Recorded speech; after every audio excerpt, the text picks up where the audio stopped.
Hey everyone, welcome back to the channel. My name's Tim and this is Tim the Trailman, and today we have Ashley back on the channel, and today we're installing Apex Off-road Recovery Points for her 4Runner. Okay, right here I went to ask Ashley why she bought the recovery points, and when I went to edit the video I found out that my audio had been messed up throughout the entire recording of this project. I apologize for that. I tried out a new mic and never tested it, so that is on me. And I won't do that again. I've already returned the mic. So the reason why she got the recovery points is to help out for recoveries if she is stuck or to help others. The loops on the front from the 4Runner factory is actually just for tie downs and not a great spot to use unless you're in a do or die situation. So that's what she's telling us here. Okay, so let's jump into the Apex recovery point installation and see how it's done. Overall, it's a very easy installation. You can have it done in about 30 minutes. Apex has provided all the hardware that you need. On a side note, check out those KC daylighters. Okay, the first thing she's going to do is remove the sway bar. So she's going to take the sway bar bolts out on both sides to lower the sway bar first.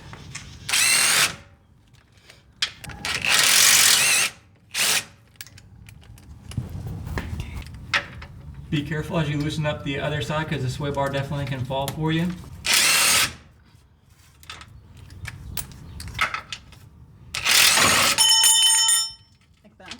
Just like that. Next, we're going to take out this bolt here on the side, and we're going to use this bolt as well for the recovery point. So take those out on both sides. Okay, so remove that bolt, lefty loosey, righty tighty on both sides. On some model 4Runners, that hole might be covered up by a sticker. Go ahead and take that off, and then make sure that you clean the threads out. The recovery points use that as one of the main mounting points. Go ahead and clean it out before you install the mount. Okay, the way that you want to mount it is first slide the bracket up in behind the power steering bracket, and then Ashley's going to use the power tool to run that bolt and just snug it up before we go ahead and mount the sway bar and that bolt up there.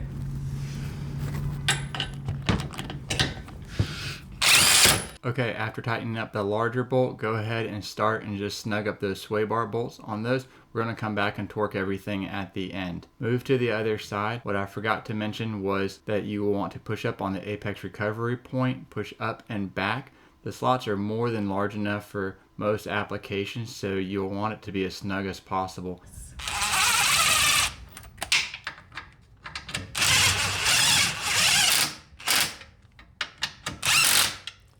Okay, so those are snugged up. We'll go back and torque them now with the torque wrench, and I'll tell you the torque specs. Okay, so the large bolt you want to go ahead and torque first. That's going to be at 70 foot-pounds. The bolts on the sway bars, those are going to be torqued down to 40 foot-pounds. Then when you're done with that, you're going to go ahead and tighten that little bolt that's next to the power steering lines. And that one we tighten down to a German torque spec of Guten tight. It's actually 18 foot-pounds, but I don't have a torque wrench that goes that low. So just snug that down to your heart's content. No need to over tighten it. This is what the finished product will look like. You can see the one on the passenger side and the one on the driver's side already. We did remove her TRD skid plate. That's not in the video. If you have the OEM type skid plates, just take those off as you know how to do that. Then you'll be able to put the recovery points on from there. Okay, so that was a quick tutorial of how to install them. Overall, it's probably about 30 minutes to get them done. Definitely easier on a lift. We just did it here in the garage. All the hardware is provided by Apex Overland. Recovery points are something you want to have, but not necessarily have to use at any given point. But it's better to have them and not need them than need them and not have them. So Ashley, what do you think? I agree. Are you excited to have them?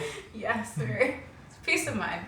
With the recovery points, be sure to use a D-ring or whatever the technical term is. Don't use a soft shackle because the edges are sharp and would cut the soft shackle. If you want to see more content like this, hit the like button, hit the subscribe button, and as always, thank you for watching. Thank you, Tim. Do you want to kneel down? Okay. You're really tall right now. I think I should though, because the last Okay. one we had this moment. Okay, well, good. This is all recorded. You can do this any way you want. You know, it's your video.